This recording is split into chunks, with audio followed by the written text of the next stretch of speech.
윤태호는 평범한 소프트웨어 엔지니어로 낡은 아파트 12층에서 살고 있어요. 결혼한 지 8년 된 한소민과 함께 지내는 삶이 행복하다고 믿었어요. 소민은 늘 다정하고 지적인 여자로 태호가 5년 전 교통사고로 형윤 태승을 잃은 슬픔을 이겨내도록 도와줬다. 태승 형은 대기업 임원으로 성공한 사람이었고 태호는 형을 늘 존경했어요. 형이 떠난 후 소민이 곁에 있어서 버틸 수 있었다. 태호는 매일 출근해서 컴퓨터 앞에 앉아 코드를 짜고 퇴근하면 집으로 돌아와 소민과 저녁을 먹었어요. 소민은 책을 좋아해서 집에 책장이 가득 차 있었고 태호는 그걸 보며 안정감을 느꼈다. 그런데 최근 들어 소민의 행동이 이상해졌어요. 화장실에서 전화를 받을 때 물을 세게 틀어서 목소리를 가리려 했고 주말에 친구들 만나러 간다고 하면서 외출이 잦아졌다. 태호는 처음엔 그냥 피곤해서 그런가 했지만 점점 마음이 불편해졌어요. 어느 주말 오후였다. 소민이 친구랑 등산 간다고 말하고 집을 나섰어요. 태호는 혼자 집에 남아 컵라면을 끓여 먹으면서 TV를 봤다. 리모컨을 들고 채널을 돌리다 보니 갑자기 천장에서 웃음소리가 들려왔다. 그 웃음소리는 소민의 것과 똑같았어요. 소민 특유의 가벼운, 살짝 깔깔거리는 소리였다. 그런데 소민은 지금 산에 있어야 하잖아. 태호는 고개를 저으며 착각이야 라고 중얼거렸다. 라면을 후루룩 먹으려고 젓가락을 들었는데 다시 웃음소리가 들려왔다. 이번엔 더 선명하고 확실했다. 그 웃음소리에 섞여 낮은 남자 목소리가 들렸다. 그럴 줄 알았어라는 말처럼 들렸지만 정확히는 알 수 없었다. 태호의 심장이 쿵쾅거렸다. 손에 들린 젓가락이 떨려서라면 국물이 바닥에 떨어졌다. 그는 TV를 끄고 귀를 기울였다. 천장에서 또 소리가 났다. 이번엔 소민의 목소리가 오빠, 그게 재미있네라고 말하는 것 같았다. 태호는 자리에서 벌떡 일어났다. 이건 착각이 아니야. 분명 위층에서 나는 소리였다. 위층은 13층. 이웃인 도안의 집이다. 도안은 태승형의 절친이었고 태승형이 죽은 후에도 태호를 챙겨줬다. 도안의 아내 서지우는 미술 갤러리 주인으로 세련된 사람이었다. 태호는 도안을 형처럼 생각했지만 지금 이 순간 모든 게 의심스러웠다.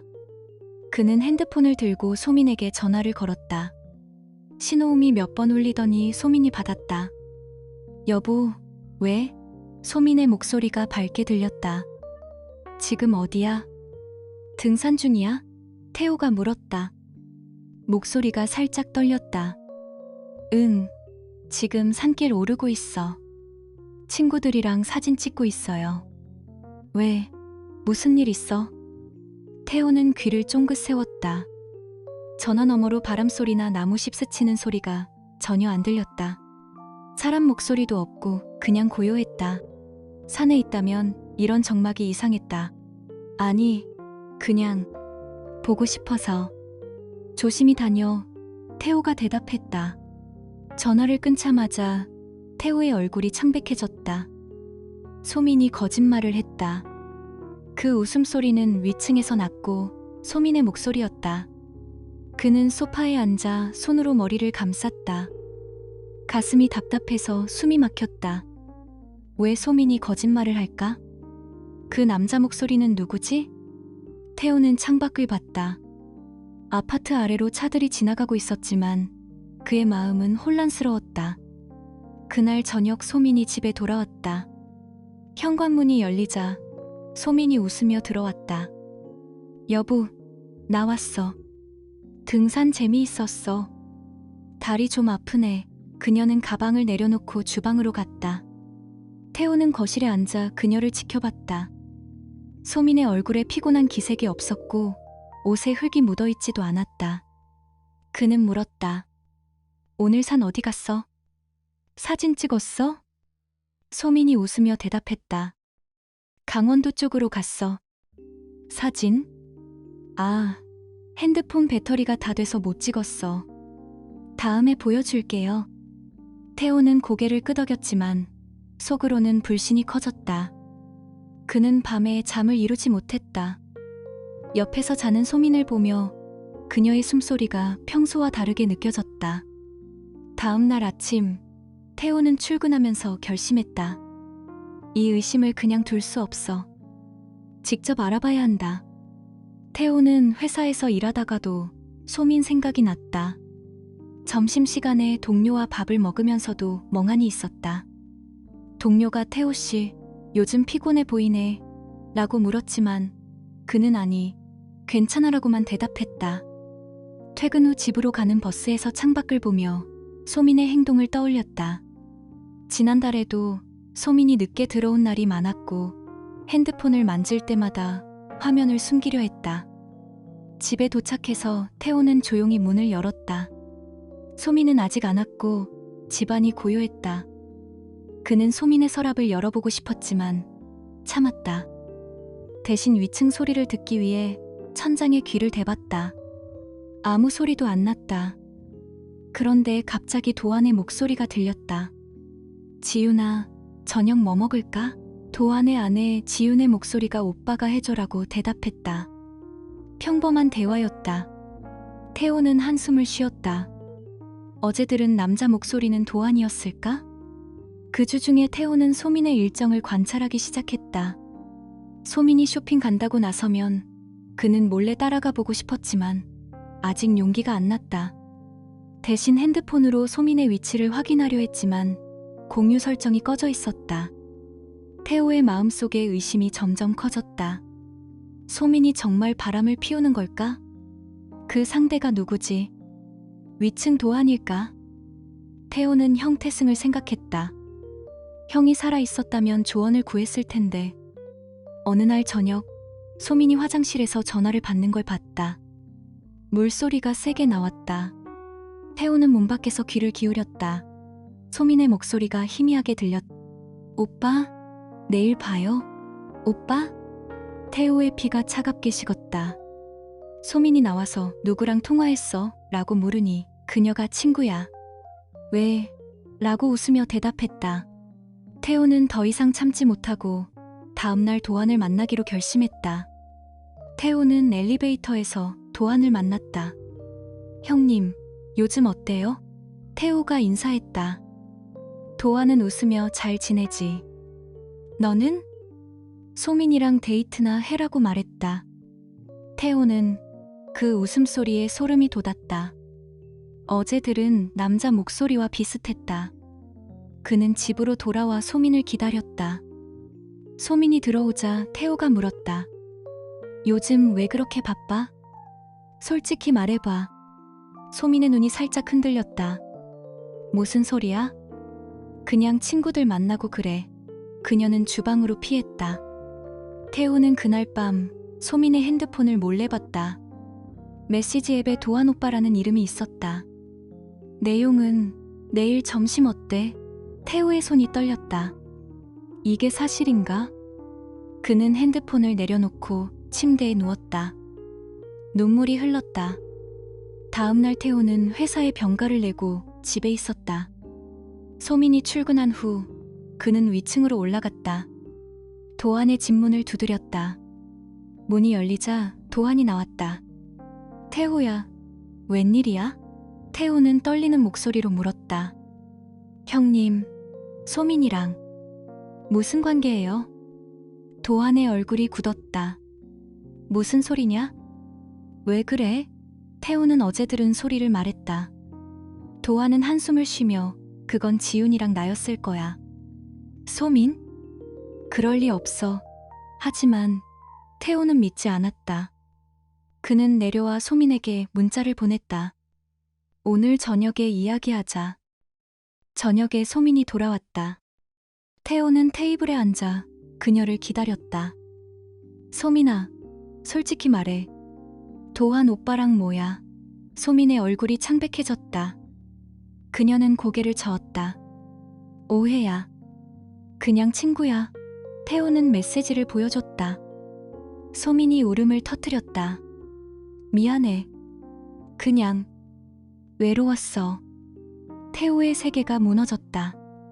그는 자리에서 일어나 창밖을 봤다. 눈물이 흘렀다.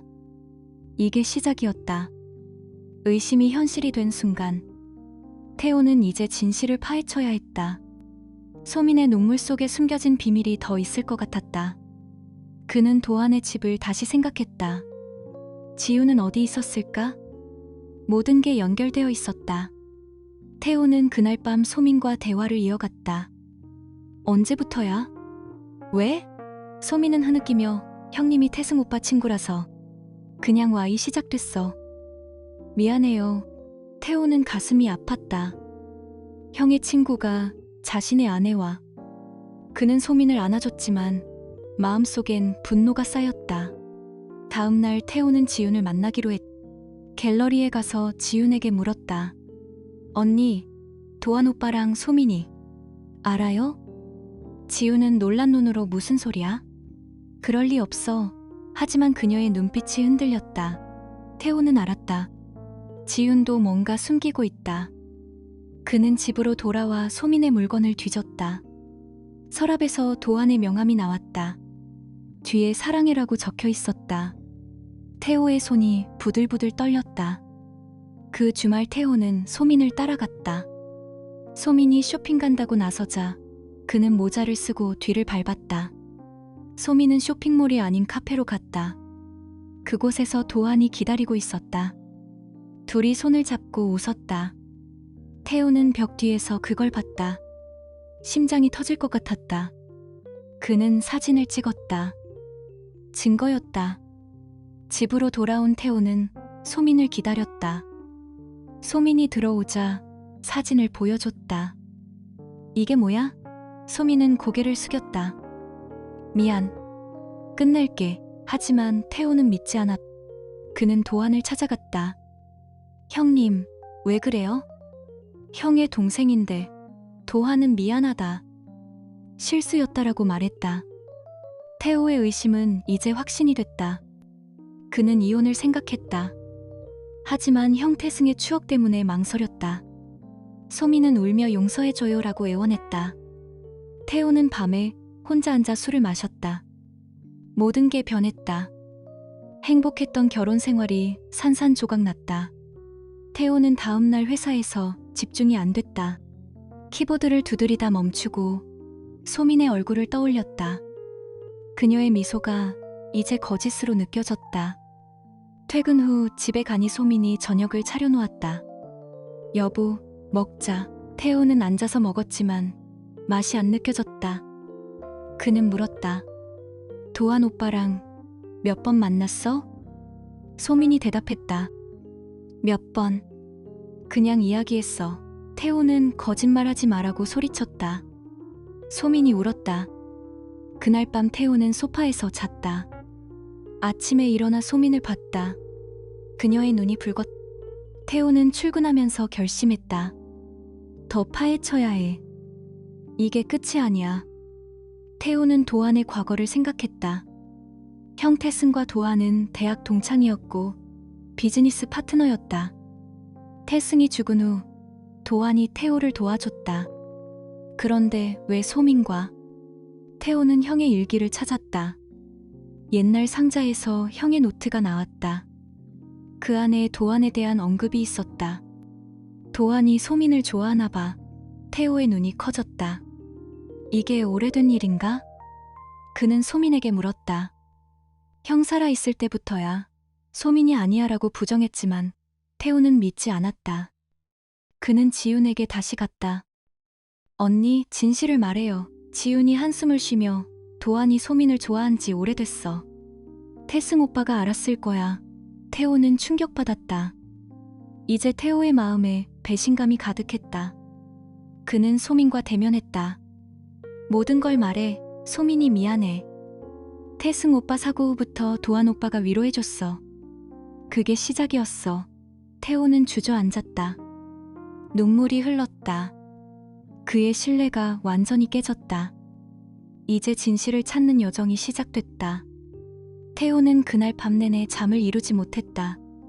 소민의 눈물이 그의 가슴을 파고들었지만 그 안에 숨겨진 거짓이 더 아팠다. 소민이 미안해, 끝낼게요라고 애원할 때 태호는 그냥 고개를 끄덕였지만 속으로는 이미 결심을 굳혔다.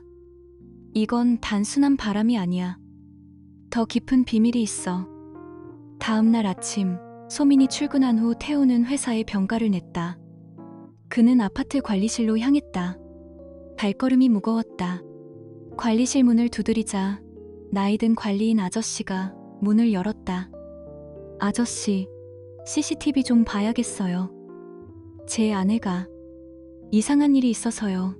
태호가 떨리는 목소리로 말했다. 관리인 아저씨는 눈살을 찌푸리며 규정상 안 되는데 왜 그래? 라고 물었다. 태호는 간절히 부탁했다. 제발요. 가족 일인데 확인만 해주세요. 아저씨는 한숨을 쉬며 안으로 들였다. 관리실은 좁고 먼지가 쌓인 곳이었고 모니터 여러 대가 깜빡거렸다. 태호는 심장이 쿵쾅거리는 걸 느꼈다. 손바닥에 땀이 배어났다. 아저씨가 컴퓨터를 조작하며 물었다. 언제 거? 태호가 대답했다. 어제 아침 8시 30분쯤이요. 제 아내가 집 나가는 거. 화면에 영상이 떴다. 아파트 복도가 보였다. 소민이 등산복 차림으로 집 문을 나서고 엘리베이터 대신 비상계단 쪽으로 걸어갔다. 태호의 눈이 커졌다. 저기, 계단으로 가네. 아저씨가 고개를 끄덕였다. 응, 올라가는 쪽이야. 13층으로 가는 계단. 태호는 숨이 막혔다. 소민이 산으로 간다고 했는데 왜 위층으로? 그는 화면을 뚫어지게 봤다. 소민의 발걸음이 가벼웠다. 마치 기다리는 사람이 있는 듯했다. 13층이 펜트하우스 하나뿐이잖아요. 누가 사는지 알려주실 수 있어요? 태호가 물었다. 아저씨는 기록부를 뒤적이며 1301호 주인? 이 도한 씨야. 몇 년 전부터 살아. 태호의 몸이 얼어붙었다. 이 도한, 형 태승의 절친. 형 장례식에서 가장 슬피 울던 사람. 태호는 그날을 떠올렸다. 도한이 형의 관 앞에서 무릎 꿇고 태승아, 미안해라고 중얼거리던 모습. 그 미안함이 지금 와서야 의미가 달라졌다. 태호는 손으로 책상을 짚었다. 다리가 후들거렸다. 정말 도한 형님이에요? 아저씨가 이상하게 쳐다봤다. 왜, 아는 사람이야? 태호는 고개를 저으며 네, 가족처럼 지냈어요 라고 대답했다. 하지만 속으로는 분노가 치밀었다. 도한이 형의 친구로 태호를 챙겨주던 게 다 위선이었나? 그는 아저씨에게 부탁했다. 오후 영상도 봐야겠어요. 1시쯤 아저씨가 영상을 돌렸다. 엘리베이터 문이 열리고 소민과 도한이 나왔다. 손을 잡고 도한이 소민의 머리를 쓰다듬었다. 소민이 웃었다. 그 미소는 태호가 결혼 8년 동안 본 적 없는 진짜 행복한 미소였다. 눈가에 주름이 잡히고 입꼬리가 올라간 그 표정. 태호의 시야가 흐려졌다. 그는 모니터를 붙잡고 이게 뭐야 라고 중얼거렸다. 아저씨가 불편한 듯 이제 그만 봐. 가족 일이라도 라고 말했다. 태호는 고맙다고 인사하고 관리실을 나왔다. 복도에서 벽에 기대 섰다. 가슴이 터질 듯 아팠다. 소민의 미소가 머릿속에 밝혔다. 왜 나한테는 그런 미소를 안 줬지? 그는 핸드폰을 꺼내 도한의 번호를 봤다. 전화를 걸고 싶었지만 참았다. 아직 아니야. 더 알아봐야 해. 태호는 집으로 돌아와 소파에 주저앉았다. 창밖으로 비가 내리기 시작했다. 빗소리가 그의 머리를 울렸다. 그는 지훈을 떠올렸다. 도한의 아내. 그녀라면 알겠지. 태호는 지훈에게 문자를 보냈다. 언니, 급한 일로 만나야겠어요. 카페에서요. 지훈이 곧 답했다. 알았어. 어디서? 태호는 근처 조용한 카페를 정했다. 오후에 카페에 도착하니 지훈이 이미 앉아 있었다. 그녀는 세련된 옷차림으로 미술 갤러리 주인답게 우아했다. 태호가 자리에 앉아 지훈이 미소 지었다. 태호야, 무슨 일? 표정이 안 좋아. 태호는 커피를 주문하고 바로 본론으로 들어갔다. 언니, 소민이랑 도한 형님, 알아요? 지윤의 미소가 사라졌. 그녀는 컵을 내려놓고 한숨을 쉬었다. 알아. 그들 만나는 거. 적어도 3년은 됐어. 태호의 심장이 멎는 듯했다. 3년? 그럼 형이 죽은 지 2년 후부터? 그는 목이 메어 왜 말 안 했어요? 라고 물었다. 지윤이 차분하게 대답했다. 내 남편 일인데 어떻게 말해? 그냥 참았어. 태호는 고개를 숙였다. 눈물이 고였다. 지윤이 말을 이었다. 그리고 한소민, 태승 오빠 동료 아니잖아? 그녀는 내 형수야. 태호가 고개를 번쩍 들었다. 어리보사마이. 뭐라고요? 지윤이 사진 한 장을 핸드폰에서 보여줬다. 태승과 소민이 결혼식에서 찍은 사진이었다. 소민이 웨딩드레스를 입고 태승의 팔을 끼고 웃고 있었다. 태호의 세계가 무너졌다. 이게 어떻게... 소민이 형수라고? 그는 사진을 뚫어지게 봤다. 소민의 미소가 익숙했다. 하지만 태승 형의 곁에서 지윤이 설명했다. 태승 오빠가 죽기 전에 소민과 결혼했어. 비밀 결혼이었어. 너한테 말 안 한 건 소민이 임신 중이었는데 유산해서 태승 오빠가 보호하려 했대. 태우는 머리를 쥐어뜯었다. 소민이 장례식에서 자신을 동료라고 소개한 게 떠올랐다. 그럼 나랑 결혼한 건? 지윤이 안쓰러운 눈으로 봤다. 너는 대체품이었어. 태승 오빠 닮아서. 소민이 너를 선택한 거야. 태호는 의자에서 미끄러질 뻔했다. 다리가 풀렸다. 그는 울음을 참으며 왜 나한테 그런 거짓말을 이라고 중얼거렸다. 지윤이 또 다른 사진을 보여줬다. 샤인 팰리스 호텔 로비에서 소민과 도안이 서 있는 사진. 이건 태승 오빠가 죽기 직전이야. 태승 오빠가 이 둘을 의심했어. 사고 당일 오빠가 이 호텔로 가는 길이었대. 그들을 만나러. 태호의 눈이 번뜩였다. 형의 사고. 그냥 교통사고라고 했는데. 그럼 형의 죽음이. 지윤이 고개를 저었다. 증거는 없어. 하지만 태승 오빠가 화가 나서 운전하다가 어쩌면 태호는 사진을 확대해봤다. 소민의 표정이 행복해 보였다. 도안의 손이 소민의 허리를 감고 있었다. 카페를 나서며 태호는 비를 맞았다. 빗물이 얼굴을 타고 흘렀다. 눈물과 섞였다. 그는 집으로 가지 않고 거리를 걸었다. 형의 얼굴이 떠올랐다. 태승 형이 성공한 CEO로 가족을 챙기던 사람. 그런데 소민이 형을 배신하고 도안과 태호는 주먹을 쥐었다.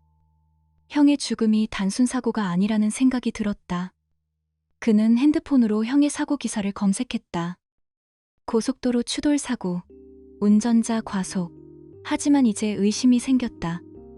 형이 호텔로 가던 길이었다면 집에 돌아온 태호는 소민을 기다렸다. 소민이 들어오자 그는 사진을 보여줬다. 이게 뭐야?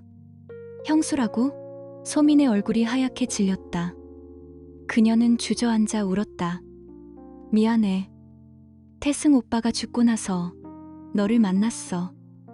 너가 태승 오빠 닮아서 사랑하게 됐어. 태호가 소리쳤다. 사랑? 나한테 거짓말하면서? 형 죽음도 내 탓 아냐? 소민이 고개를 저었다. 아니야. 사고였어. 정말이야. 태호는 방으로 들어가 문을 잠갔다. 밤새 형의 사진을 봤다. 태승 형의 미소가 소민 곁에서 빛났다. 그는 도안에게 전화를 걸었다. 형님, 내일 만나요. 할 말 있어. 도안이 알았어라고 대답했다.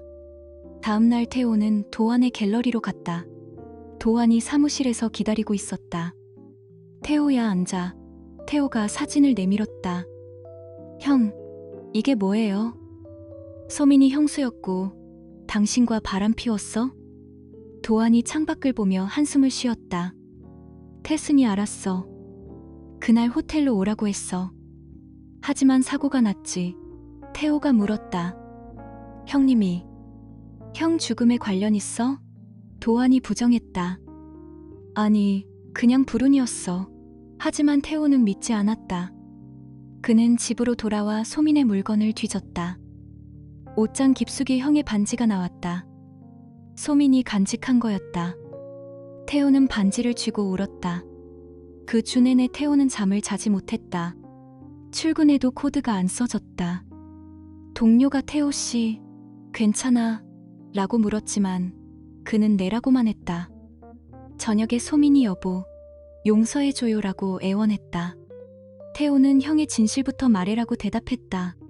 소민이 태승 오빠가 의심해서 싸웠어. 그날 화나서 나갔어라고 털어놨다. 태호의 마음에 분노와 슬픔이 뒤섞였다.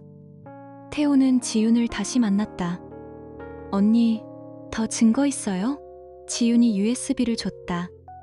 여기 태승 오빠 일기 복사본. 읽어봐. 집에서 USB를 열어보니 형의 글씨가 보였다. 소민과 도안이. 의심돼. 내일 만나서 따져야 해. 마지막 페이지였다. 태호는 컴퓨터를 덮고 눈을 감았다. 형의 죽음이 반역의 결과라는 게 확실해졌다. 이제 태호는 복수를 생각했다. 하지만 아직 아니야. 더 알아봐야 해. 그는 소민을 지켜봤다. 소민이 밤에 몰래 도안에게 문자 보내는 걸 봤다. 오빠, 태호가 알아. 조심해. 태호의 피가 끓었다. 그는 경찰서를 생각했다. 하지만 증거가 부족했다. 대신 형이 회사에 갔다. 태승형의 옛 동료를 만났다. 형님 사고 전 이상한 점 없었어요? 동료가 태승 씨가 화나서 나갔어. 소민 씨 때문에라고 말했다. 태호는 호텔 샤인 팰리스로 갔다. 로비에서 사진 속 장소를 봤다. 직원이 그날 손님? 기억 안 나요라고 했지만 태호는 포기 안 했다. CCTV를 요청했지만 거절당했다. 집으로 돌아와 소민에게 물었다. 형이 그날 왜 호텔로 갔어? 소민이 울며 우리를 만나러. 미안해요. 태호는 소민을 안았지만 마음속엔 증오가 싹 텄다. 며칠 후 태호는 도한의 집으로 올라갔다. 문을 두드리자 지윤이 나왔다. 태호야. 왜? 태호가 도한 형님 만나야 해. 라고 말했다. 도한이 안에서 나왔다. 무슨 일? 태호가 소리쳤다. 형의 죽음, 당신 탓 아냐? 도한이 아니야. 태호야. 믿어라고 했다. 하지만 태호는 돌아섰다. 이제 모든 게 드러났다. 어둠의 진실이. 태호는 혼자 앉아 형의 사진을 봤다. 형, 미안해. 내가 몰랐어. 눈물이 흘렀다. 소민의 배신, 도안의 위선, 형의 비극. 이게 끝이 아니었다. 더 깊은 어둠이 기다리고 있었다. 태호는 결심했다. 진실을 끝까지 파헤치자. 태호는 지윤의 카페를 나서자마자 발걸음을 재촉했다. 비가 그친 거리가 축축하게 빛났고 그의 발소리가 울렸다. 지윤이 뒤따라오며 말했다. 태호야, 지금 바로 가자. 샤인 팰리스 호텔로. 거기서 증거를 더 찾아야 해. 태호는 고개를 끄덕였다. 가슴이 답답해서 숨이 가빴다. 그는 택시를 잡고 지윤과 함께 탔다. 택시 안에서 지윤이 핸드폰을 만지작거렸다. 도한이 오늘 호텔에 있을 것 같아. 갤러리 일정 확인했어. 태호는 창밖을 보며 대답했다. 언니, 왜 도와주세요? 당신 남편인데. 지윤이 쓴웃음을 지었다. 나도 속았어. 이제 끝내야지.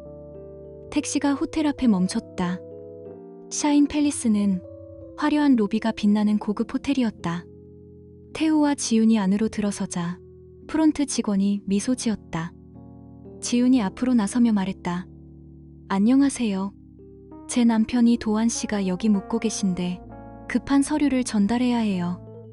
방번호 좀 확인해 주세요. 아내예요.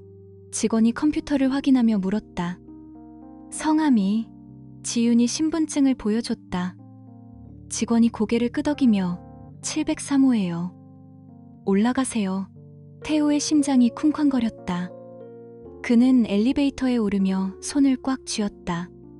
지훈이 진정해라고 속삭였다. 엘리베이터가 7층에 멈췄다. 복도가 고요했다. 태호와 지훈이 703호 문 앞에 섰다. 태호가 문을 두드렸다. 안에서 소리가 났다. 문이 열리자 소민이 나타났다. 그녀는 아무것도 입지 않은 채였다. 몸을 수건으로 가린 채 서 있었지만 그마저도 제대로 안 돼 있었다. 소민의 얼굴이 창백해졌다. 태호야. 지훈 언니? 그녀가 더듬거리며 말했다. 태호의 눈이 커졌다. 가슴이 찢어지는 듯 했다. 지훈이 소민을 밀치고 안으로 들어갔다. 이게 무슨 짓이야? 방 안은 어질러져 있었다.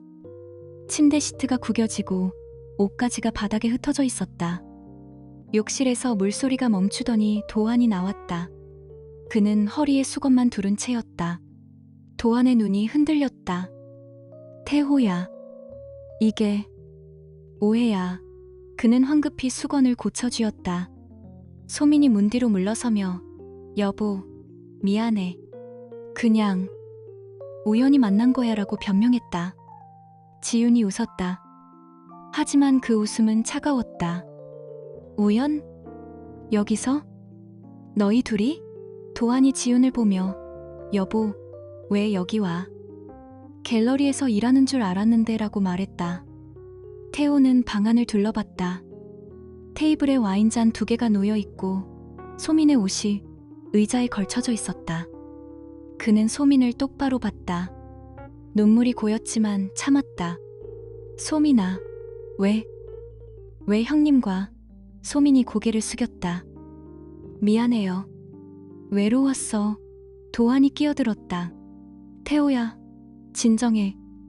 앉아서 이야기하자. 하지만 태호는 차갑게 말했다. 앉을 필요 없어. 한 가지만 물을게. 네, 형. 태승 형이 사고당한 날, 너희 둘이 호텔에서 만난 것 때문에 형이 오는 길에. 그랬어? 방 안이 조용해졌다. 소민의 입술이 떨렸다. 도안이 눈을 피했다. 그 침묵이 모든 걸 말해줬다. 태호의 가슴이 무너졌다. 그는 문을 박차고 나갔다. 지훈의 목소리가 뒤에서 들렸다. 도안아, 끝났어. 태호는 호텔을 나와 거리를 걸었다. 비가 다시 내리기 시작했다. 그의 발이 무거웠다. 집으로 가는 대신 형태승의 옛집으로 향했다. 그 집은 형이 죽은 후 비워둔 채였다. 태호가 열쇠를 들고 문을 열었다. 집안은 먼지가 쌓여있고 공기가 무거웠다. 그는 거실을 지나 형의 서재로 들어갔다. 책상이 그대로였다. 태호는 책상 아래를 더듬었다. 어렸을 때 형이 숨긴 비밀 서랍이 있었다. 손가락이 버튼을 눌렀다. 서랍이 열리자 안에서 서류와 물건들이 나왔다. 태호의 손이 떨렸다. 먼저 합동 보험 서류가 눈에 띄었다. 태호가 펼쳐봤다. 사람 이름란에 소민의 이름이 가로줄로 그어져 있고 그 옆에 태호의 이름이 새로 적혀 있었다. 날짜는 형이 죽기 1달 전이었다. 태호의 눈이 커졌다. 형, 왜 소민 이름을 지웠지? 그는 서류를 자세히 봤다. 보험금 액수가 컸다. 형의 재산 대부분이었다. 태호는 서류를 내려놓고 다음 물건을 집었다. 오래된 녹음기였다. 버튼을 누르자 형의 목소리가 흘러나왔다. 오늘 소민과 도한이 호텔에서 만난다는 걸 알았어. 샤인 팰리스 703호. 가서 따져봐야 해. 이게 사실이면 끝이야. 녹음 날짜는 사고 전날이었다. 태호의 가슴이 아팠다. 형의 목소리가 떨리고 있었다. 태호는 녹음기를 끄고 책상 위에 놓인 노트북을 켰다. 비밀번호는 형의 생일이었다. 노트북이 켜지자 바탕화면에 파일들이 보였다. 그는 휴지통을 열어봤다. 지워진 이메일들이 복구됐다. 소민과 도안의 대화였다. 오빠, 태승이 의심하는 것 같아. 조심해. 도안이 답했다. 걱정 마. 재산 분배만 끝나면 돼. 미술 컬렉션은 네가 관리해. 태호는 스크롤을 내렸다. 더 많은 이메일이 나왔다. 증권계좌 비밀번호 알아냈어. 태승이 죽으면 바로 옮기자. 태호의 손이 멈췄다. 이건 단순 바람이 아니야. 돈을 노린 거였다. 노트북 옆에 형의 옛 휴대폰이 있었다. 태호가 충전기를 꾹꾹 켰다. 비밀번호를 입력하자 메시지 앱이 열렸다. 소민과의 대화가 많았다. 하지만 태호는 이메일 앱으로 갔다. 지워진 폴더에 병원이라는 제목의 파일이 있었다. 열어보자 의료 기록이 나왔다. 형의 이름, 진단, 폐암 말기, 예상 생존 기간 3개월, 날짜는 사고 2달 전이었다. 태호의 눈물이 떨어졌다. 형이 암에 걸렸다는 걸 왜 말 안 했지? 그는 다음 이메일을 봤다. 도안이 소민에게 보낸 거였다. 태승이 암 확인됐어. 3개월밖에 안 남았대. 이제 우리 차례야.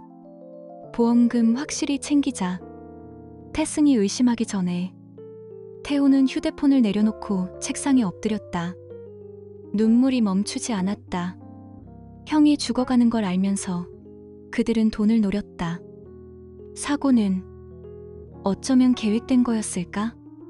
태호는 이메일을 스크린샷 찍었다. 증거였다. 그는 서재를 나와 집을 잠갔다. 밖으로 나오니 밤이 깊었. 거리를 걸으며 형의 목소리를 떠올렸다. 태호야, 가족을 지켜. 형이 어렸을 때 해준 말이었다. 태호는 주먹을 쥐었다. 이제 끝내야 해. 다음 날 태호는 회사에 가지 않고 경찰서를 찾았다. 하지만 아직 아니야. 더 증거를 모아야 해. 그는 집으로 돌아와 소민을 기다렸다. 소민이 들어오자 태호가 말했다. 소민아, 앉아. 할 말 있어. 소민의 얼굴이 긴장됐다. 여보, 어제 호텔 일. 미안해요. 태호가 이메일 프린트를 보여줬다. 이게 뭐야? 형의 암, 너희가 알았어? 소민이 고개를 저었다. 아니, 몰랐어. 하지만 그녀의 눈이 피했다. 태호가 소리쳤다. 거짓말. 보험금 노린 거잖아. 소민이 울음을 터뜨렸다. 미안해. 도안이 주도했어. 태호는 소민을 내버려두고 지윤에게 전화했다. 언니, 증거 찾았어요. 형이 암. 그들이 알았대요. 지윤이 놀라며 그럼.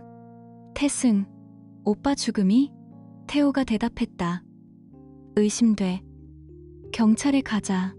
지윤이 알았어. 같이 가라고 말했다. 태호는 그날 저녁 도안의 갤러리로 갔다. 도안이 문을 열었다. 태호야, 왜 또? 태호가 이메일을 내밀었다. 형님, 이게 뭐예요?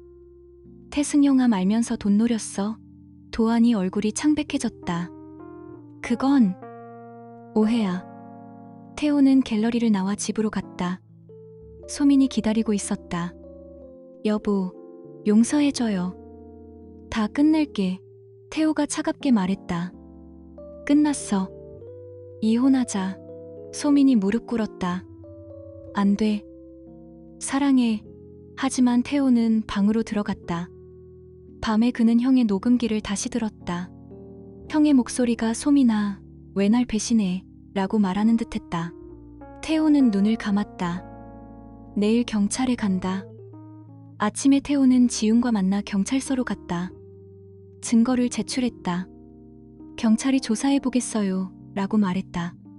태호는 집으로 돌아와 소민의 짐을 쌌다. 소민이 울며 가지 말라고 했지만 태호는 나가라고 말했다. 그는 혼자 앉아 형의 사진을 봤다. 형, 이제 쉬어. 눈물이 흘렀다. 며칠 후 경찰에서 연락이 왔다. 이메일 진위 확인됐어요. 조사 시작합니다. 태호는 안도했다. 도안과 소민이 체포됐다. 뉴스에 나왔다. 미술 갤러리 주인과 아내, 보험금 노린 혐의. 태호는 TV를 끄고 창밖을 봤다. 모든 게 끝났다.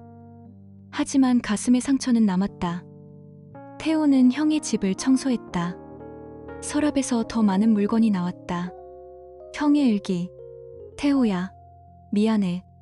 소민을 믿었는데 태호는 일기를 읽으며 울었다. 형의 고통이 느껴졌다. 그는 일기를 태웠다. 과거를 불태우듯. 이제 태호는 새 삶을 시작했다. 회사에서 승진 제안이 왔다. 그는 받아들였다. 지훈과는 친구처럼 지냈다. 태호야, 강해져. 지훈이 말했다. 태호는 웃었다. 네, 언니. 하지만 밤마다 꿈에서 형이 나타났다. 고마워, 태호야. 태호는 눈을 뜨고 한숨을 쉬었다.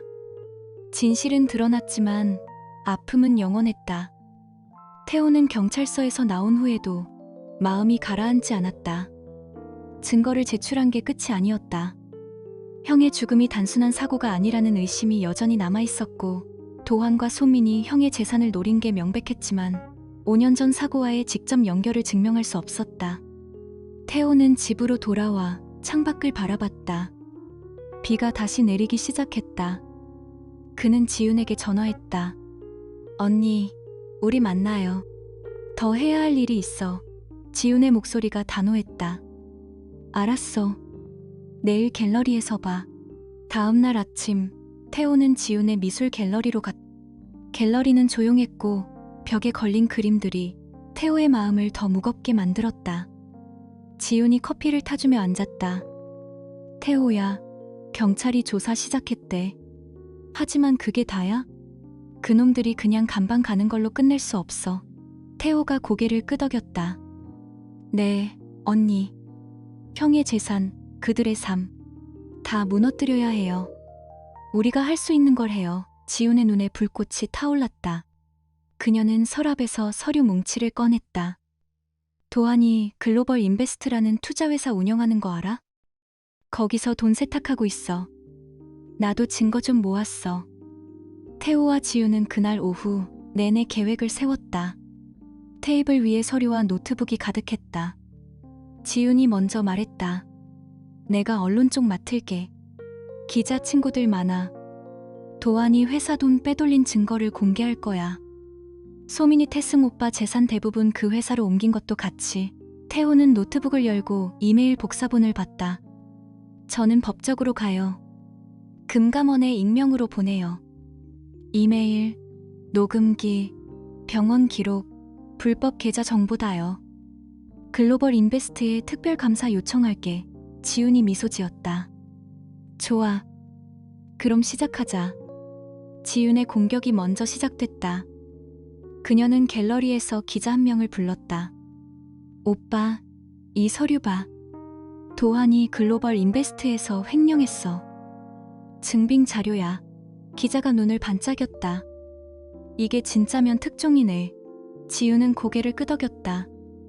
진짜야. 소민도 관련 있어. 태승 오빠 유산을 그 회사로 빼돌렸어.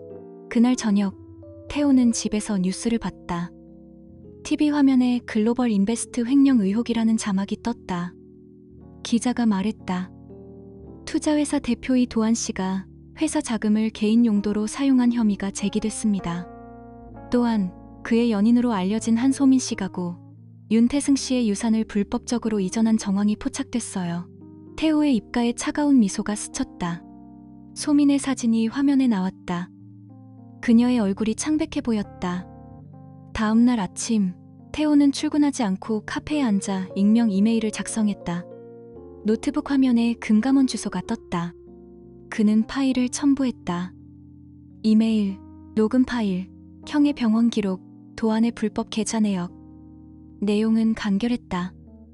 글로벌 인베스트의 돈 세탁과 사기 혐의를 신고합니다. 특별 감사 부탁드려요. 보내기 버튼을 누르자 태호의 손이 떨렸다. 그는 카페를 나와 거리를 걸었다. 바람이 차가웠다. 회사로 가는 길에 동료에게서 문자가 왔다. 태호 씨, 뉴스 봤어? 내 아내 관련된 것 같아.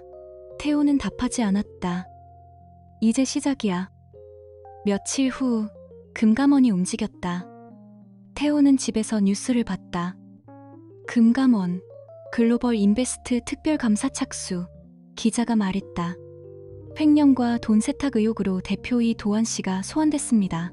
도안이 기자들 앞에서 고개를 숙인 사진이 나왔다. 태호는 TV를 끄고 소민을 기다렸다. 소민은 요즘 집에 늦게 들어왔다. 현관문이 열리자 소민이 들어왔다. 그녀의 얼굴이 피곤해 보였다. 여보, 뉴스 봤어? 오해야. 도안 오빠 회사 일인데. 태호가 차갑게 말했다. 오해? 내가 다 알아. 태호는 짐을 챙기기 시작했다. 옷장 문을 열고 옷을 가방에 넣었다. 소민이 다가와 태호의 팔을 잡았다. 태호야, 왜 그래? 우리 이야기해. 태호는 그녀를 똑바로 봤다. 눈에 눈물이 고였지만 참았다. 이혼 서류야. 서명해. 소민의 손이 떨렸다. 그녀가 서류를 받아들었다. 안 돼. 미안해. 용서해줘요. 내가 잘못했어. 태호는 서랍에서 증거 복사본을 꺼냈다. 위층에서 바람 피운 거, 형 재산 빼돌린 거, 형이 암 걸린 거 알면서 기다린 거. 다 알아. 소민의 눈이 커졌다. 그녀가 무릎을 꿇었다. 태호야, 제발. 사랑했어. 너를. 태호는 창밖을 봤다. 비가 다시 내렸다. 그는 깊이 숨을 들이쉬었다. 8년 동안 참았어. 형수님. 소민의 얼굴이 일그러졌다. 그녀가 소리쳤다. 태호야. 가지마. 태호는 가방을 들고 문을 열었다. 소민의 울음소리가 뒤에서 들렸다. 미안해. 돌아와. 하지만 태호는 문을 닫고 엘리베이터에 탔다. 아래로 내려가며 그의 가슴이 아팠다. 계단을 내려가 아파트 밖으로 나왔다. 비가 얼굴을 적셨다. 그는 택시를 잡고 형이 옛집으로 갔다. 그곳에서 혼자 앉아 형의 사진을 봤다. 형, 이제 끝났어. 조사가 빨리 진행됐다. 뉴스에서 매일 글로벌 인베스트 소식이 나왔다. 이 도안 대표, 횡령 혐의로 구속. 도안이 수갑 찬 사진이 화면에 떴다. 기자들이 몰려들었다. 출국 금지 조치 내려졌습니다. 소민도 끌려갔다. 한소민 씨, 유산 불법 이전 혐의로 조사 중. 그녀의 집이 압수수색 당했다. 태호는 지훈과 카페에서 만났다. 지훈이 말했다. 태호야, 소민 재산 다 압류됐대. 우리 집도. 태호가 고개를 끄덕였다. 언니, 고마워요. 이제 자유로워지세요. 태호는 회사로 돌아갔다. 동료들이 태호씨, 힘들었지? 라고 물었다. 그는 웃으며 괜찮아요. 라고 대답했다. 퇴근 후 집으로 가는 버스에서 창밖을 봤다. 도시 불빛이 반짝였다. 그는 새 아파트로 이사했다. 12층이 아닌 작은 원룸. 그곳에서 혼자 저녁을 먹었다. TV를 켜니 뉴스가 나왔다. 글로벌 인베스트 파산 신청. 피해자 수백 명. 태호는 포크를 내려놓고 한숨을 쉬었다. 형의 재산이 그렇게 날아갔다. 지우는 갤러리를 새로 열었다. 태호를 초대했다. 태호야, 와봐. 새 시작이야. 갤러리에 가니 그림들이 밝았다. 지윤이 웃었다. 도안은 이제 끝났어. 나도 이혼했어. 태호가 말했다. 언니, 잘 됐네요. 그날 밤 태호는 꿈을 꿨다. 형이 웃으며 고마워라고 말했다. 깨어나니 눈물이 흘렀다. 소민은 조사 중에 울며 변명했다. 돈 때문에 한 거 아니야. 사랑이었어. 하지만 검사가 증거가 다 나왔어요. 라고 말했다. 도안은 감방에서 후회했다. 태승아, 미안해. 하지만 늦었다. 태호는 그 소식을 듣고도 아무 말 안 했다. 그는 회사에서 프로젝트를 마쳤다. 상사가 태호씨, 잘했어라고 칭찬했다. 시간이 흘렀다. 태호는 주말에 산책했다. 공원에서 벤치에 앉아 바람을 느꼈다. 소민의 편지가 왔다. 태호야, 미안해. 용서해줘. 그는 읽고 찢었. 지윤과 만나 저녁을 먹었다. 태호야, 새 여자 만나봐. 태호가 웃었다. 천천히요. 밤에 집으로 돌아와 샤워했다. 거울 속 자신의 얼굴이 달라 보였다. 강해졌다. 도안의 재판이 시작됐다. 뉴스에서 횡령 금액 50억 원이라고 나왔다. 소민도 증인으로 불려갔다. 그녀의 얼굴이 야위었다. 태호는 법정에 가지 않았다. 대신 형의 묘에 갔다. 꽃을 놓고 말했다. 형, 이제 쉬어. 바람이 불었다. 태호는 돌아섰다. 새 삶이 기다리고 있었다. 태호는 회사에서 승진했다. 새 팀을 맡았다. 동료들과 술을 마셨다. 태호 씨, 축하해. 그는 웃었다. 집에 돌아와 책을 읽었다. 소민의 생각이 가끔 났지만 지웠다. 지윤이 문자를 보냈다. 태호야, 잘 지내? 네, 언니. 그는 답했다. 겨울이 왔다. 태호는 크리스마스에 혼자 케이크를 먹었다. TV에서 캐롤이 흘렀다. 그는 형의 사진을 봤다. 메리 크리스마스 형. 눈물이 흘렀다. 하지만 미소 지었다. 모든 게 끝났다. 사연은 그렇게 마무리됐다. 컨트롤 12. 태호는 경찰서에서 나온 후에도 마음이 가라앉지 않았다. 증거를 제출한 게 끝이 아니었다. 형의 죽음이 단순한 사고가 아니라는 의심이 여전히 남아있었고, 도안과 소민이 형의 재산을 노린 게 명백했지만 5년 전 사고와의 직접 연결을 증명할 수 없었다. 태호는 집으로 돌아와 창밖을 바라봤다. 비가 다시 내리기 시작했다. 그는 지윤에게 전화했다. 언니, 우리 만나요. 더 해야 할 일이 있어. 지윤의 목소리가 단호했다. 알았어. 내일 갤러리에서 봐. 다음날 아침, 태호는 지윤의 미술 갤러리로 갔다. 갤러리는 조용했고 벽에 걸린 그림들이 태호의 마음을 더 무겁게 만들었다. 지윤이 커피를 타주며 앉았다. 태호야, 경찰이 조사 시작했대. 하지만 그게 다야? 그놈들이 그냥 감방 가는 걸로 끝낼 수 없어. 태호가 고개를 끄덕였다. 네, 언니. 형의 재산, 그들의 삶, 다 무너뜨려야 해요. 우리가 할 수 있는 걸 해요. 지윤의 눈에 불꽃이 타올랐다. 그녀는 서랍에서 서류 뭉치를 꺼냈다. 도한이 글로벌 인베스트라는 투자회사 운영하는 거 알아? 거기서 돈 세탁하고 있어. 나도 증거 좀 모았어. 태호와 지윤은 그날 오후 내내 계획을 세웠다. 테이블 위에 서류와 노트북이 가득했다. 지윤이 먼저 말했다. 내가 언론 쪽 맡을게. 기자 친구들 많아. 도안이 회사 돈 빼돌린 증거를 공개할 거야. 소민이 태승 오빠 재산 대부분 그 회사로 옮긴 것도 같이. 태호는 노트북을 열고 이메일 복사본을 봤다. 저는 법적으로 가요. 금감원에 익명으로 보내요. 이메일, 녹음기, 병원 기록, 불법 계좌 정보다요. 글로벌 인베스트에 특별 감사 요청할게. 지윤이 미소 지었다. 좋아. 그럼 시작하자. 지윤의 공격이 먼저 시작됐다. 그녀는 갤러리에서 기자 한 명을 불렀다. 오빠, 이 서류 봐. 도안이 글로벌 인베스트에서 횡령했어. 증빙 자료야. 기자가 눈을 반짝였다. 이게 진짜면 특종이네. 지윤은 고개를 끄덕였다. 진짜야.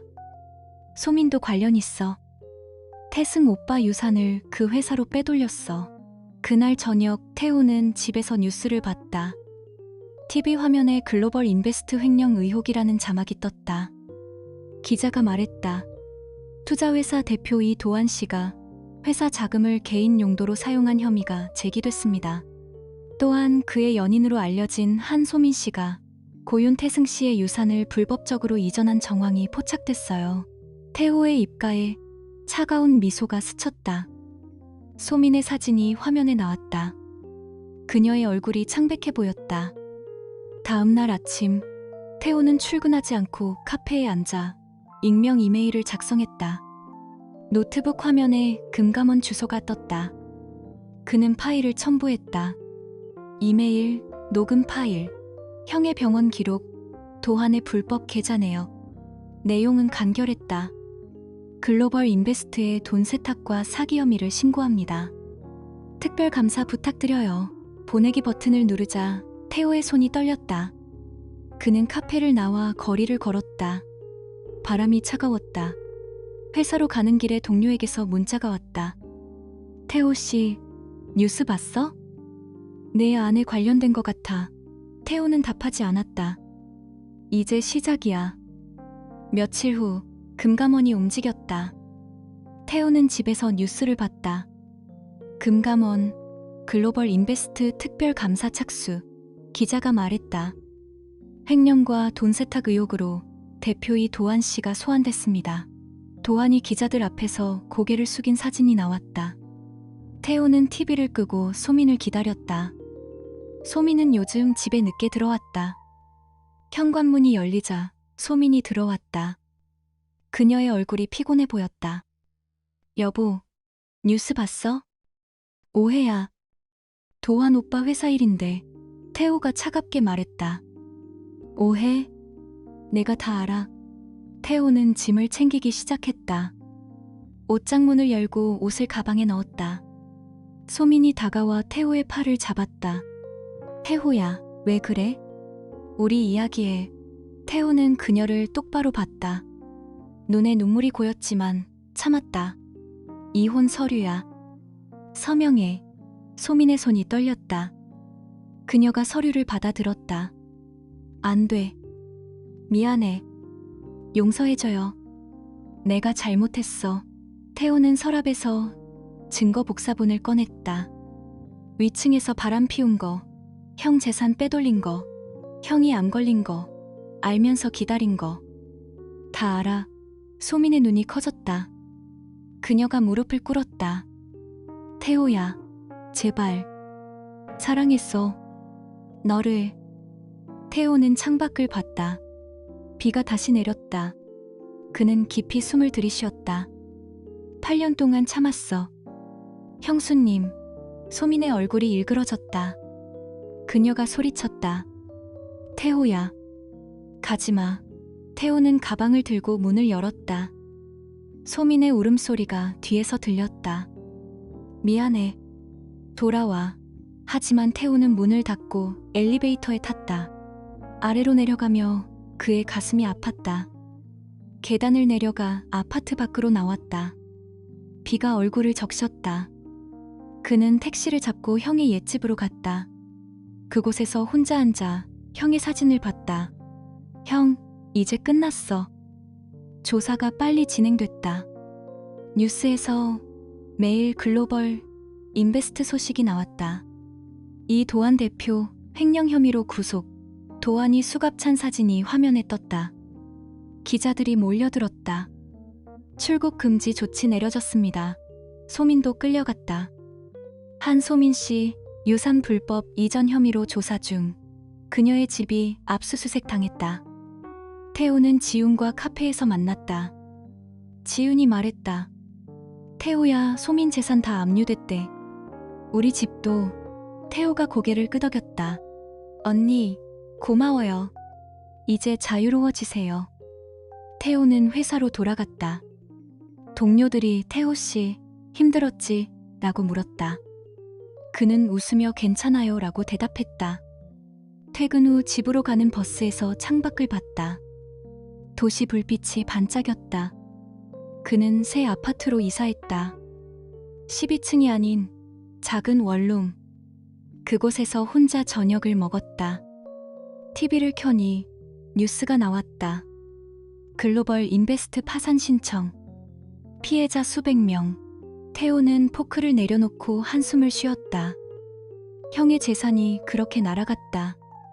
지우는 갤러리를 새로 열었다. 태호를 초대했다. 태호야, 와봐. 새 시작이야. 갤러리에 가니 그림들이 밝았다. 지훈이 웃었다. 도한은 이제 끝났어. 나도 이혼했어. 태호가 말했다. 언니, 잘 됐네요. 그날 밤 태호는 꿈을 꿨다. 형이 웃으며 고마워라고 말했다. 깨어나니 눈물이 흘렀다. 소미는 조사 중에 울며 변명했다. 돈 때문에 한 거 아니야. 사랑이었어. 하지만 검사가 증거가 다 나왔어요 라고 말했다. 도하는 감방에서 후회했다. 태승아, 미안해. 하지만 늦었다. 태호는 그 소식을 듣고도 아무 말 안 했다. 그는 회사에서 프로젝트를 마쳤다. 상사가 태호 씨, 잘했어라고 칭찬했다. 시간이 흘렀다. 태호는 주말에 산책했다. 공원에서 벤치에 앉아 바람을 느꼈다. 소민의 편지가 왔다. 태호야, 미안해. 용서해줘. 그는 읽고 찢었다. 지윤과 만나 저녁을 먹었다. 태호야, 새 여자 만나봐. 태호가 웃었다. 천천히요. 밤에 집으로 돌아와 샤워했다. 거울 속 자신의 얼굴이 달라 보였다. 강해졌다. 도안의 재판이 시작됐다. 뉴스에서 횡령 금액 50억 원이라고 나왔다. 소민도 증인으로 불려갔다. 그녀의 얼굴이 야위었다. 태호는 법정에 가지 않았다. 대신 형의 묘에 갔다. 꽃을 놓고 말했다. 형, 이제 쉬어. 바람이 불었다. 태호는 돌아섰다. 새 삶이 기다리고 있었다. 태호는 회사에서 승진했다. 새 팀을 맡았다. 동료들과 술을 마셨다. 태호 씨, 축하해. 그는 웃었다. 집에 돌아와 책을 읽었다. 소민의 생각이 가끔 났지만 지웠다. 지윤이 문자를 보냈다. 태호야, 잘 지내? 네, 언니. 그는 답했다. 겨울이 왔다. 태호는 크리스마스에 혼자 케이크를 먹었다. TV에서 캐롤이 흘렀다. 그는 형의 사진을 봤다. 메리 크리스마스, 형. 눈물이 흘렀다. 하지만 미소 지었다. 모든 게 끝났다. 태호는 새해 여행을 갔다. 제주도로. 바다를 보며 산책했다. 파도가 부서지는 소리가 마음을 씻어줬다. 호텔에서 지윤에게 전화했다. 언니, 여기 좋아요. 지윤이 웃었다. 즐겨. 나도 갈게. 태호는 해변에서 사진을 찍었다. 형의 미소를 떠올렸다. 봄이 되자 태호는 새 프로젝트를 시작했다. 코드 짜는 게 즐거웠다. 동료가 태호 씨, 데이트 해봐라고 장난쳤다. 그는 고두라고 대답했다. 카페에서 여자를 만났다. 이름은 수진. 안녕하세요. 그녀가 웃었다. 태호의 심장이 살짝 뛰었다. 여름에 도안의 판결이 나왔다. 징역 10년. 뉴스에서 말했다. 소민도 징역 5년유예. 태호는 그 소식을 듣고 창밖을 봤다. 비가 내렸다. 그는 지윤과 만나 축배를 들었다. 끝났어. 지윤이 말했다. 태호가 내라고 대답했다. 가을에 태호는 수진과 데이트했다. 공원에서 손을 잡았다. 태호 씨, 과거 이야기해 줄래? 수진이 물었다. 태호는 고개를 저었다. 나중에요. 그는 웃었다. 집에 돌아와 형의 사진을 봤다. 형, 행복해질게. 1년 후 태호는 수진과 결혼했다. 작은 결혼식이었다. 지윤이 참석했다. 축하해. 그녀가 말했다. 태호는 미소 지었다. 고마워요, 언니. 신혼여행에서 바다를 봤다. 파도가 부서졌다. 그의 마음이 평화로웠다. 도하는 교도소에서 나왔다. 늙어 보였다. 소미는 출소 후 사라졌다. 태호는 그 소식을 듣고도 신경 안 썼다. 그는 아이를 기다렸다. 수진의 배가 불렀다. 아들일까? 수진이 물었다. 태호가 상관없어라고 대답했다. 시간이 흘렀다. 태호의 아이가 태어났다. 이름은 태승. 형 이름이야. 태호가 말했다. 수진이 웃었다. 좋아. 태호는 아이를 안고 형의 묘에 갔다. 형, 봐. 네, 조카야. 바람이 불었다. 지우는 새 남자를 만났다. 태호야, 소개할게. 태호가 웃었다. 축하해요. 그들은 가족처럼 지냈다. 태호의 삶이 안정됐다. 회사에서 성공했다. 집에서 아이와 놀았다. 아빠, 아이가 불렀다. 태호의 눈에 행복이 가득했다. 하지만 가끔 밤에 소민의 얼굴이 떠올랐다. 그는 창밖을 봤다. 별이 빛났다. 끝났어. 그는 중얼거렸다. 사연은 그렇게 끝났다. 배신과 복수의 이야기. 하지만 새 시작이 있었다. 태호의 삶이 이어졌다. 태호는 새해 여행을 갔다. 제주도로. 바다를 보며 산책했다. 파도가 부서지는 소리가 마음을 씻어줬다. 호텔에서 지훈에게 전화했다. 언니, 여기 좋아요. 지훈이 웃었다. 즐겨. 나도 갈게. 태호는 해변에서 사진을 찍었다. 형의 미소를 떠올렸다. 봄이 되자 태호는 새 프로젝트를 시작했다. 코드 짜는 게 즐거웠다. 동료가 태호씨, 데이트해봐라고 장난쳤다. 그는 고교라고 대답했다. 카페에서 여자를 만났다. 이름은 수진. 안녕하세요. 그녀가 웃었다. 태호의 심장이 살짝 뛰었다. 여름에 도안의 판결이 나왔다. 징역 10년. 뉴스에서 말했다. 소민도 징역 5년 유예. 태호는 그 소식을 듣고 창밖을 봤다. 비가 내렸다. 그는 지훈과 만나 축배를 들었다. 끝났어. 지훈이 말했다. 태호가 내라고 대답했다. 가을에 태호는 수진과 데이트했다. 공원에서 손을 잡았다. 태호씨, 과거 이야기해줄래? 수진이 물었다. 태호는 고개를 저었다. 나중에요. 그는 웃었다. 집에 돌아와 형의 사진을 봤다. 형, 행복해질게. 1년 후 태호는 수진과 결혼했다. 작은 결혼식이었다. 지훈이 참석했다. 축하해. 그녀가 말했다. 태호는 미소 지었다. 고마워요. 언니. 신혼여행에서 바다를 봤다. 파도가 부서졌다. 그의 마음이 평화로웠다. 도안은 교도소에서 나왔다. 늙어 보였다. 소민은 출소 후 사라졌다. 태호는 그 소식을 듣고도 신경 안 썼다. 그는 아이를 기다렸다. 수진의 배가 불렀다. 아들일까? 수진이 물었다. 태호가 상관없어라고 대답했다. 시간이 흘렀다. 태호의 아이가 태어났다. 이름은 태승. 형 이름이야. 태호가 말했다. 수진이 웃었다. 좋아. 태호는 아이를 안고 형의 묘에 갔다. 형, 봐. 네, 조카야. 바람이 불었다. 지우는 새 남자를 만났다. 태호야, 소개할게. 태호가 웃었다. 축하해요. 그들은 가족처럼 지냈다. 태호의 삶이 안정됐다. 회사에서 성공했다. 집에서 아이와 놀았다. 아빠, 아이가 불렀다. 태호의 눈에 행복이 가득했다. 하지만 가끔 밤에 소민의 얼굴이 떠올랐다. 그는 창밖을 봤다. 별이 빛났다. 끝났어. 그는 중얼거렸다. 사연은 그렇게 끝났다. 배신과 복수의 이야기. 하지만 새 시작이 있었다.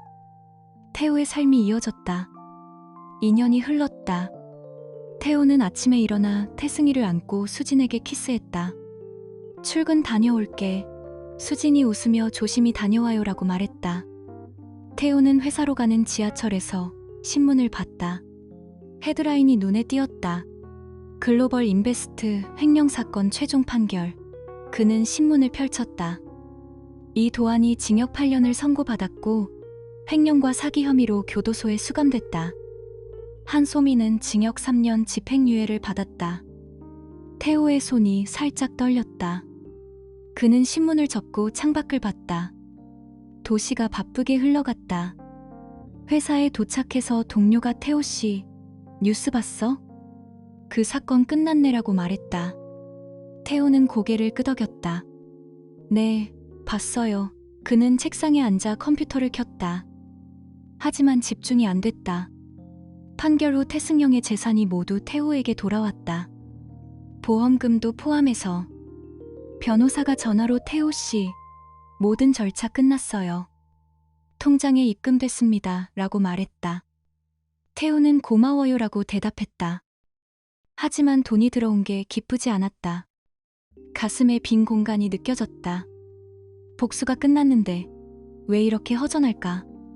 퇴근 후 집에 돌아와 수진에게 말했다. 오늘 판결 났어. 끝났어. 수진이 안아주며 잘 됐네. 이제 잊자라고 말했다. 태호는 태승이를 재우고 거실에 앉았다. TV를 켰지만 소리가 안 들렸다. 그는 창밖을 봤다. 밤하늘이 어두웠다. 다음날 태호는 회사에 사직서를 냈다. 상사가 왜 그래? 잘하고 있는데라고 물었다. 태호가 새로운 걸 해볼게요. 라고 대답했다. 그는 집에 돌아와 수진에게 말했다. 회사 그만둘게. 도서관에서 일할 거야. 수진이 놀라며 정말? 왜? 태호는 평화로워질 것 같아라고 말했다. 태호는 작은 도서관에서 사서로 일하기 시작했다. 아침에 문을 열고 책을 정리했다. 손님들이 들어오면 책을 추천했다. 이 책 어때요? 재미있어요.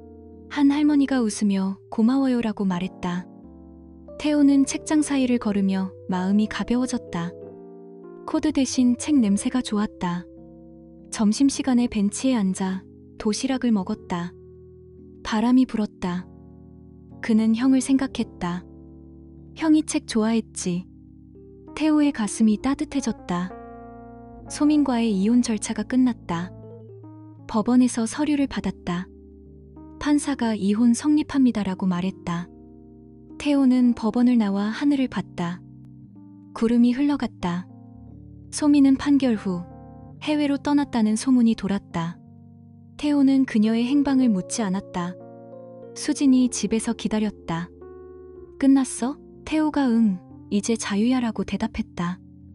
그날 밤 태호는 태승이를 안고 동화책을 읽어줬다. 옛날 옛적에 태승이가 웃었다. 태호의 마음이 안정됐다. 어느 날 오후 도서관에서 일하다가 방문자가 왔다. 나이든 남자였다. 윤태호 씨, 태호가 네, 저예요라고 말했다. 남자가 명함을 내밀었다. 태승 씨 변호사예요. 기억나세요? 태호의 눈이 커졌다. 네, 형님 변호사님. 변호사가 가방에서 작은 상자를 꺼냈다. 태승 씨가 이걸 주라고 하셨어요. 태호가 준비됐을 때라고. 태호의 손이 떨렸다. 그는 상자를 받았다. 언제? 변호사가 5년 전이요. 이제 때가 된 것 같아요. 라고 말했다. 변호사가 인사하고 나갔다. 태호는 도서관 뒤편으로 가서 상자를 열었다. 안에 편지와 낡은 열쇠가 있었다. 편지를 펼쳤다. 형의 글씨였다. 태호야, 미안해. 소민의 배신을 일찍 알지 못했어. 나 때문에 네가 고통받았을 텐데. 보험 수익자 바꾼 건 의심 때문이 아니야. 너를 믿어서야. 네가 내 그림자에 갇히지 않길 바래. 이 열쇠는 제주 별장 거야. 받아보며 쉬어. 사랑해, 형. 태호의 눈물이 떨어졌다. 그는 편지를 접고 열쇠를 쥐었다. 가슴이 벅찼다. 집에 돌아와 수진에게 보여줬다. 형이 준 거야. 수진이 편지를 읽고 안아줬다. 좋은 형이었네. 태호는 응이라고 대답했다. 그는 제주행 비행기표를 끊었다. 한 달 후 태호는 제주에 도착했다. 택시를 타고 별장으로 갔다. 문을 열자마자 냄새가 났다. 집 안은 간단했다. 나무 가구와 창문이 크다. 태호는 짐을 내려놓고 발코니로 나갔다. 바다가 펼쳐졌다. 파도가 부서졌다. 그는 난간에 기대 섰다. 바람이 머리를 스쳤다. 태호는 눈을 감았다. 소민의 미소, 도안의 목소리, 형의 사고가 스쳤다. 하지만 이제 멀어졌다. 그는 숨을 깊이 들이쉬었다. 형, 고마워. 중얼거렸다. 바다가 포근했다. 태호는 안으로 들어와 커피를 끓였다. 창가에 앉아 바다를 봤다. 해가 지기 시작했다. 하늘이 주황빛이었다. 그의 마음이 가벼워졌다. 더 이상 형의 그림자가 아니야. 바람 피운 남편도 아니야. 그냥 윤태호야. 제주에서 일주일 머물렀다. 아침에 해변을 걸었다. 모래가 발에 스쳤다. 물고기가 보였다. 그는 책을 읽었다. 형이 좋아할 책. 저녁에 별장을 청소했다. 먼지를 털고 창문을 닦았다. 이웃 할아버지가 새 주인이라고 물었다. 태호가 네, 형이 물려줬어요 라고 대답했다. 할아버지가 웃었다. 좋은 곳이야. 쉬어. 서울로 돌아가는 비행기에서 태호는 창밖을 봤다. 구름 아래에 제주가 작아졌다. 수진이 공항에서 기다렸다. 어땠어? 태호가 좋았어. 자유로웠어 라고 말했다. 집에 돌아와 태승이를 안았다. 아빠 왔어. 태승이가 웃었다. 태호의 삶이 새로웠다. 도서관에서 일하며 가족과 함께 가끔 제주를 생각했다. 바다가 부르는 듯했다. 시간이 더 흘렀다. 태호는 도서관에서 아이들 책 읽기 모임을 열었다. 자, 오늘은 바다 이야기야. 아이들이 눈을 반짝였다. 수진이 태호야, 저녁 뭐 먹을까? 라고 물었다. 그는 바다 음식 어때? 라고 대답했다. 밤에 침대에서 수진을 안았다. 사랑해. 수진이 놔둬요라고 말했다. 지훈이 제주로 놀러왔다. 태호야, 별장 보여줘. 태호가 가족과 함께 갔다. 지훈이 바다를 보며 평화로워라고 말했다. 태승이가 모래에서 놀았다. 태호는 발코니에 서서 웃었다. 모든 게 끝났다. 배신의 상처가 아물었다. 그는 자유로웠다. 태호는 매년 제주에 갔다. 별장에서 혼자 시간을 보냈다. 편지를 다시 읽었다. 형의 목소리가 들리는 듯했다. 태호야 행복해. 그는 바다에 대고 네, 형이라고 대답했다. 바람이 불었다. 그의 삶이 이어졌다. 평범하지만 진짜였다.